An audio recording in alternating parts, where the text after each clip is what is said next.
और भीलवाड़ा से एक बड़ी खबर यह है कि शाहपुरा विधायक लालाराम बैरवा का दर्द छलका है। जिला बचाव संघर्ष समिति को दिया संदेश, मेरे या मुख्यमंत्री जी के पोस्टर फाड़ने से जिला बनता है तो बना लो। मुझे गालियां देने से शाहपुरा जिला बहाल होता है तो बेशक करवाओ। जन भावना को देखते हुए मैंने जिला बचाने के लिए सीएम से निवेदन किया। मुख्यमंत्री ने साफ कहा कि शाहपुरा जिले में शाहपुरा कस्बे के अलावा कोई रहना ही नहीं चाहता तो कैसे बनाएं जिला। एक कार्यक्रम के दौरान विधायक बैरवा ने कही ये बात। बीते दिनों शाहपुरा विधायक ने मुख्यमंत्री भजनलाल शर्मा से भी मुलाकात की थी। तो देखिए, जिले निरस्त हुए हैं और इसी वजह से विरोध जो है वो लगातार बढ़ रहा है और खास तौर पर जो जिले के विधायक हैं उन्हें विरोध का सामना करना पड़ रहा है। और इसी दौरान शाहपुरा विधायक लालाराम बैरवा ने क्या कहा, आप भी सुनिए। लोगों को मैं गलत जो है वहां पर मुख्यमंत्री जी से मिलाया, जन भावनाओं की जो है सम्मान रखते हुए मुख्यमंत्री जी से मैंने खुद ने निवेदन किया कि जिला रहना चाहिए और माननीय मुख्यमंत्री जी आपके बीच में ये लोग आए। उन्होंने सुना, उन्होंने कहा आपके जिले में कोई रहना तो चाहता नहीं है, मैं कैसे उसको जिला बनाऊं। तो समस्या अनेक प्रकार की है, लेकिन फिर भी मैं आपको और शाहपुरा के सभी जो भी हमारे अधिवक्ता भाई हैं, जो भी इस संघर्ष समिति के लोग हैं, उनको आपके माध्यम से ये कहना चाहता हूं, अगर मेरे पोस्टर फाड़ने से या हमारे मुख्यमंत्री जी के पोस्टर फाड़ने से अगर आपका जिला बनता तो मैंने कहा बेशक रोज फाड़िए। उदयपुर के मदार गांव के शमशान में युवती का जलता हुआ शव मिलने के मामले में पुलिस ने खुलासा किया है। साथ ही हत्या के आरोप में विनोद टांग नाम के युवक को गिरफ्तार किया है।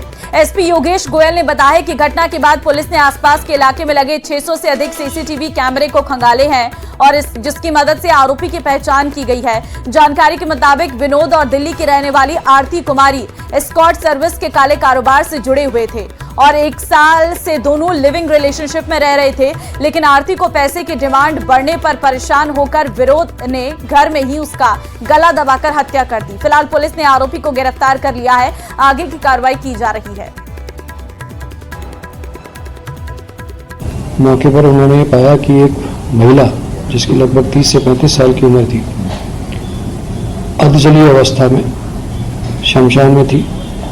महिला का घुटनों से ऊपर तक का लगभग शरीर जल गया था। घुटनों से नीचे तक का जो उसके पांव थे वो सुरक्षित अवस्था में थे। लाश के पास में एक जूता और एक चप्पल का जोड़ी था और वो घटना चूंकि संवेदनशील थी, गंभीर थी, थानाधिकारी के तुरंत इसकी सूचना उच्च अधिकारियों को दी गई। मौके पर एफएसएल और स्नीफर डॉग को बुलाया गया।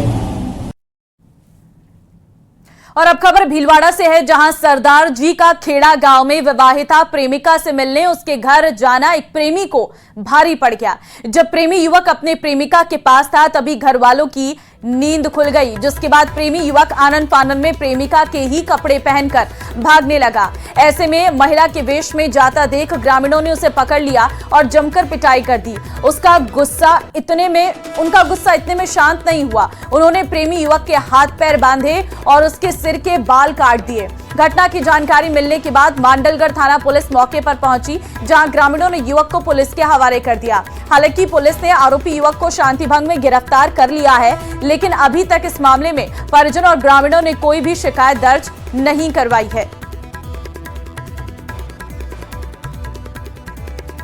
27 और 28 फरवरी को होने वाली रीट 2024 में 15,44,418 कैंडिडेट्स पंजीकृत हैं। 2 दिन 3 पारियों में होने वाले इस एग्जाम में 1.5 लाख छात्र छात्राएं राज्य के बाहर के होंगे और प्रदेश के 41 जिलों में आयोजित होने वाली इस परीक्षा को लेकर बोर्ड प्रशासन ने 1731 परीक्षा केंद्र बनाए हैं। इस परीक्षा में सुरक्षा को ध्यान में रखते हुए आरपीएससी की तर्ज पर बोर्ड प्रशासन भी एडमिट कार्ड पर क्यूआर कोड और अंगूठा निशान लगाएगी। जिससे कि परीक्षार्थियों की पहचान हो सके। बायोमेट्रिक तरीके से अभ्यर्थियों की उपस्थिति ली जाएगी। इसे लेकर निजी कंपनी को टेंडर दिया गया है। खास बात यह है कि इस बार रीट 2024 के एडमिट कार्ड में QR कोड होगा। इसे स्कैन करते ही कैंडिडेट्स के बारे में पूरी जानकारी मिल जाएगी। आपको बता दें कि पेपर सेंटर पर पहुंचने, पेपर खोलने और परीक्षा कक्ष तक पहुंचने की पूरी प्रोसेस की वीडियोग्राफी होगी। पेपर कोऑर्डिनेटर और फ्लाइंग के पास वीडियोग्राफर होगा। सभी सेंटर पर CCTV लगाए जाएंगे, जिससे परीक्षा में कोई गड़बड़ी ना हो पाए।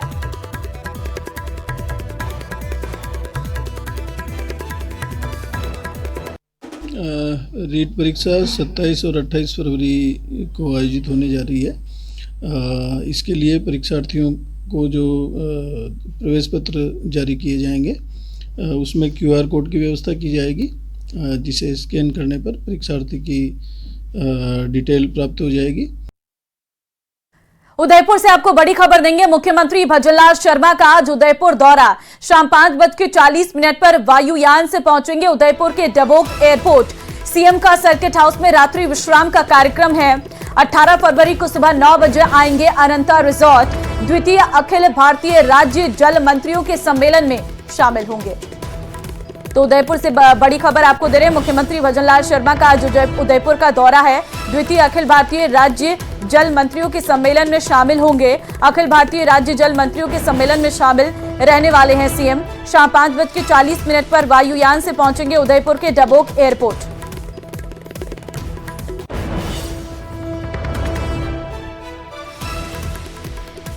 जयपुर से बड़ी खबर है। विधानसभा में 19 फरवरी को पेश होगा बजट। बजट से पहले सदन में गतिरोध दूर करने के प्रयास। आज सुबह 11 बजे होगी सर्वदलीय बैठक। विधानसभा में विधानसभा अध्यक्ष देवनानी की अध्यक्षता में यह बैठक होगी। 7 फरवरी को सीएम के जवाब में भी रहा था गतिरोध। किरोड़ी लाल मीणा के फोन टैपिंग के मामले पर हुआ था हंगामा। सदन में विपक्ष चाहता था सरकार से जवाब। तो ऐसे में आज का दिन महत्वपूर्ण है, क्योंकि ठीक 11 बजे सर्वदलीय बैठक बुलाई गई है और इस बैठक में तमाम महत्वपूर्ण चीजें चर्चा का विषय रहने वाली हैं। विधानसभा अध्यक्ष वासुदेव देवनानी ने यह बैठक बुलाई है, उनकी अध्यक्षता में बैठक होगी। 7 फरवरी को सीएम के जवाब में भी रहा था गतिरोध और विधानसभा में 19 फरवरी को पेश होगा बजट। प्रदेश में भ्रष्टाचार के खिलाफ एसीबी का बड़ा एक्शन देखने को मिला है।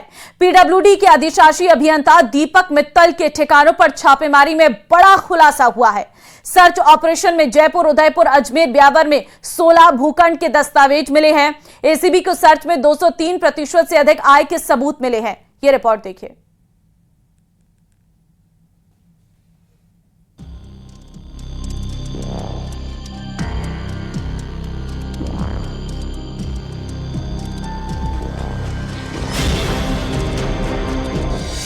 काली कमाई की इंजीनियरिंग, 5 साल में बनाई अकूत संपत्ति। अभी जो विधानसभा के अंदर जो गतिरोध बना, और विशेष रूप से मैं कहना चाहूंगा, ये विधानसभा के अंदर जब कार्रवाई चल रही हो और कोई विषय विधानसभा के अंदर हम लोगों ने उठाया हो, और विषय भी वही है जो इन्हीं के कैबिनेट मंत्री ने उठाया है कि मेरे फोन टेप हो रहे हैं, उसी को लेकर हमने सरकार से जवाब मांगा था। और ये बड़ा दुख का विषय है कि विधानसभा के अंदर जवाब नहीं देकर, विधानसभा के अंदर जवाब देते तो गतिरोध ही खत्म हो जाता। बाहर मीडिया के अंदर गृह राज्य मंत्री के द्वारा बयान दिया गया, हम वही बयान विधानसभा के अंदर चाह रहे थे। तो ये सरकार के अंदर ही जिस प्रकार का काम जो चल रहा है, वो मैं समझता हूँ सही नहीं है। इस प्रकार की परिपाटियां नहीं रही। कोई गतिरोध बनता भी है तो उसको डेडलॉक को खत्म भी किया जाता है। हमारा कोई ऐसा कोई विषय भी इतना जो डिमांड थी वो भी कोई ऐसी नहीं थी कि जो संभव नहीं हो। जब गृह राज्य मंत्री बाहर बोल रहा है तो विधानसभा के अंदर भी बोल रहे, यही तो बात हमने रखी थी। आज क्या लगता है सर्वदलीय बैठक में आप क्या डिमांड रखने वाले हैं? देखिए, अभी सर्वदलीय बैठक का एजेंडा कोई आया नहीं है। बैठक के बाद ही ये तय होगा कि किन विषयों को लेकर अध्यक्ष जी ने बैठक बुलाई है, और जो विषय आएंगे उन पर चर्चा करेंगे। हमारा गतिरोध अभी जारी है और हमारी सरकार से डिमांड है कि सरकार जवाब दे। सरकार को जवाब देना चाहिए। जब बाहर जवाब दे रहे हैं तो अंदर देने में क्या दिक्कत है? एक सवाल और था कि जिस तरह से राज्यपाल अभिभाषण में सरकार का दबाव आया और कांग्रेस की तरफ से लगातार हंगामा हुआ, क्या इसको टाला जा सकता था? आपको उससे पहले बुलाया नहीं गया? 100% टाला जा सकता था। सुबह से जब गतिरोध था और जब हमने डिमांड की कि आपके कैबिनेट मंत्री ने आपकी सरकार पे आरोप लगाए हैं, तो इसका जवाब मुख्यमंत्री जी दें, सरकार दे, तो आप वार्ता करके जवाब दिलवा देते। मुख्यमंत्री जी तो बोले ही थे और पूरे दिन आपने गतिरोध रखा, पूरे दिन हंगामा करवाया और लास्ट में जब मुख्यमंत्री बोल रहे हैं उस समय भी मैं समझता हूं मुख्यमंत्री जी को भी आगे आके ये कहना चाहिए था कि भाई आप लोगों की जो डिमांड है मैं बोल रहा हूं, मैं दूंगा जवाब, आप लोग बैठिए सीट पे, आप भी बोलिए मैं भी बोलता हूं, तो गतिरोध खत्म था। गतिरोध कोई इस प्रकार का था ही नहीं कि कोई चीज संभव ही नहीं हो, असंभव चीज तो हमने कही नहीं थी। हमने तो सिंपल सी बात कही थी कि भाई आप लोग अपना जवाब दे दें कि फोन टेप हो रहे हैं कि नहीं हो रहे, इतनी सी बात थी। अब आज की मीटिंग में तो एजेंडा तो यही है, खुले तौर पे तो देखें तो देखिए यही एजेंडा है, तो सरकार जवाब दे दे तो हम मान जाएंगे। हमें तो कोई ये तो है नहीं। जवाब कहाँ चाहते हो? जवाब कहाँ चाहता है?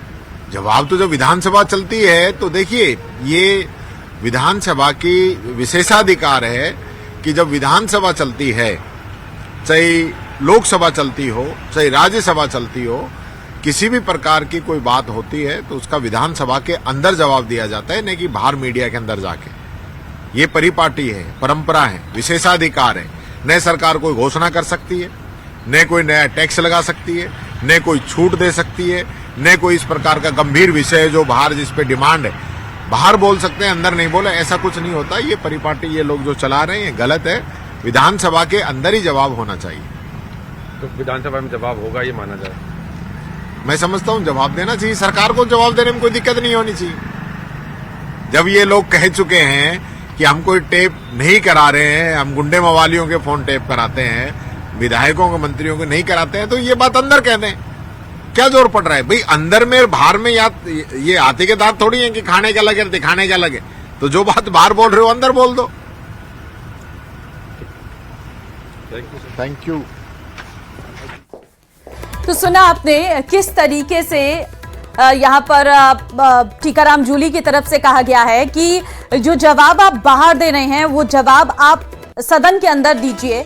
फोन टैपिंग का मुद्दा उनके द्वारा एक बार फिर उठाया गया है। हालांकि अभी क्योंकि 11 बजे सर्वदलीय बैठक है तो ऐसे में विधानसभा पहुंचने का सिलसिला सभी दलों का शुरू हो गया है और इसमें अब पूछा गया कि क्या मोटिव है इस बैठक का, क्यों बुलाया गया है, तो उनका ये कहना है कि अध्यक्ष की तरफ से बुलाया गया है। अब वो बैठक शुरू होने के बाद ही सामने आ पाएगा कि आखिर किस बात पर चर्चा यहाँ पर की जानी है। लेकिन ये साफ है कि सीएम के जवाब में जो गतिरोध रहा था उसको लेकर भी आज की ये बैठक महत्वपूर्ण है। और क्योंकि बजट भी आने वाला है सरकार का और ऐसे में ये 19 फरवरी को बजट भी पेश वो नगर निगम वापस एक किए जा रहे हैं किस तरह से। जल्दी आजा, फर्स्ट इंडिया लास्ट इंडिया कैसे हो रहा है? मैंने किया है सबके लिए, किया है भैया, क्या क्या किया है मैंने। आ जाओ बुलाए। अरे कोटा में Chambal fertiliser chemical factory gas कांड के बाद हड़कंप मचा हुआ है। स्कूली छात्रों की बिगड़ी हालत, ग्रामीणों के आक्रोश के बाद सरकार एक्शन में है। मंत्री हीरालाल नागर ने भी इसे घोर लापरवाही माना है और दोषियों के खिलाफ कार्रवाई का भरोसा दिया है। पूरा मामला क्या है इस रिपोर्ट में देखिए। गैस रिसाव कांड, एक्शन में सरकार। फैक्ट्री के 6 लोगों के खिलाफ दर्ज हुई एफआईआर। ऊर्जा मंत्री बोले दोषियों पर होगी कार्रवाई। कोटा की यूरिया खाद बनाने वाली Chambal fertilisers and chemicals factory से गैस रिसाव के बाद से भजनलाल सरकार एक्शन में है। इस मामले में फैक्ट्री प्रबंधन पर केस दर्ज हुआ है और फैक्ट्री के 6 अधिकारियों पर नामजद केस दायर किया गया है। फैक्ट्री प्रबंधन पर लापरवाही से अमोनिया गैस रिसाव का आरोप है। गैस से प्रभावित महिला की शिकायत पर सिमलिया थाने में मामला दर्ज हुआ है। शनिवार की सुबह सीएफसीएल फैक्ट्री से गैस रिसाव से 18 स्कूली बच्चों की तबीयत खराब हो गई थी। अब फैक्ट्री प्रबंधन के खिलाफ ग्रामीणों में गुस्सा फूट पड़ा। रविवार को ग्रामीणों ने फैक्ट्री के बाहर प्रदर्शन किया और फैक्ट्री प्रबंधन पर लापरवाही का आरोप लगाया। ऊर्जा मंत्री हीरालाल नागर चंबल फर्टिलाइजर केमिकल फैक्ट्री पहुंचे, जहां उन्होंने फैक्ट्री प्रबंधन और प्रशासनिक अधिकारियों से घटनाक्रम की पूरी जानकारी ली।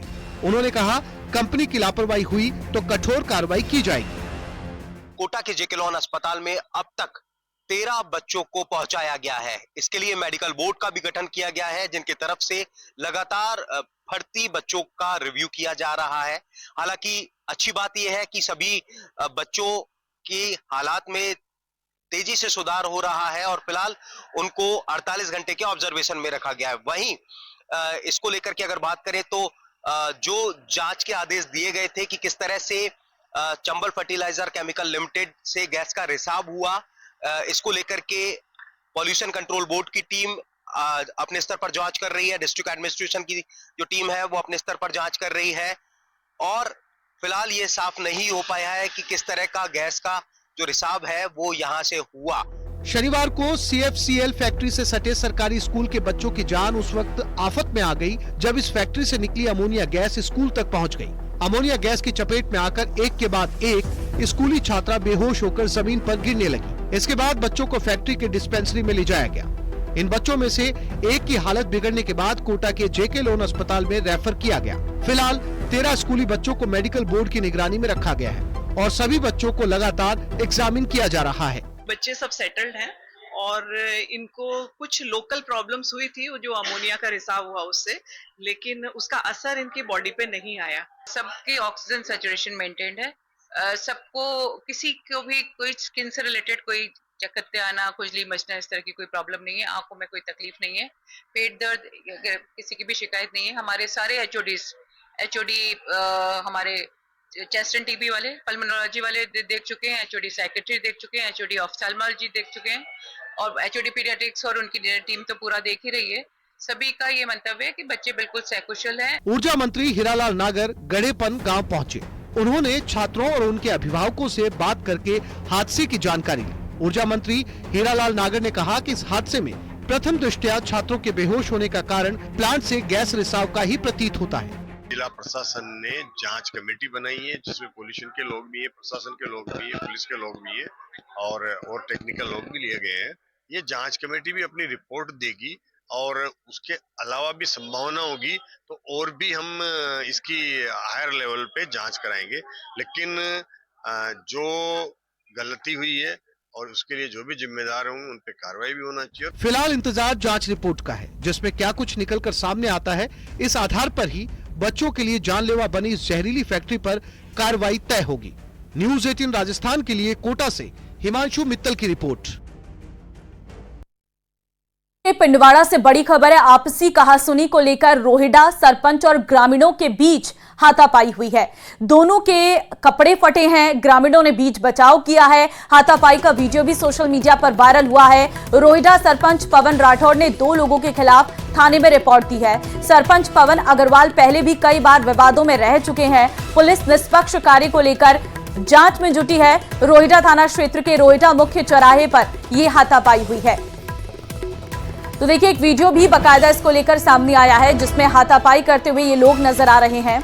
दोनों के कपड़े फटे हैं। ग्रामीणों ने हालांकि बीच बचाव करते हुए इस मामले को शांत करने की कोशिश की है। अब यह हाथापाई का वीडियो सोशल मीडिया पर वायरल हो रहा है। रोहिडा सरपंच और ग्रामीण के बीच यह हाथापाई हुई है।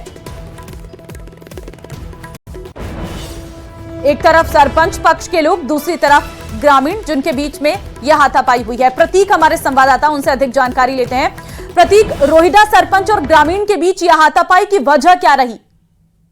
बिल्कुल देखा जाए तो कोई रोजमर्रा के कार्य को लेकर जो उनकी बहस जो है झगड़ों में बदल गई और मौके पर ही बताया जा रहा है कि शराब के नशे में एक दूसरे के ऊपर लात घूंसे बरसाने चालू कर दी और जिसके बाद लोगों ने बीच बचाव करके सरपंच को और ग्रामीणों को अलग किया। उसके बाद में सूचना पर पुलिस मौके पर पहुंची और पूरी मामले की जांच में जुटी हुई है। पहले भी आपको बता दें कि सरपंच जो है पहले विवादों में रह चुके हैं और आए दिन जो है इसकी जो है इनकी चर्चा सोशल मीडिया में चर्चा का विषय बना हुआ है। जी, धन्यवाद आपका तमाम जानकारी देने के लिए।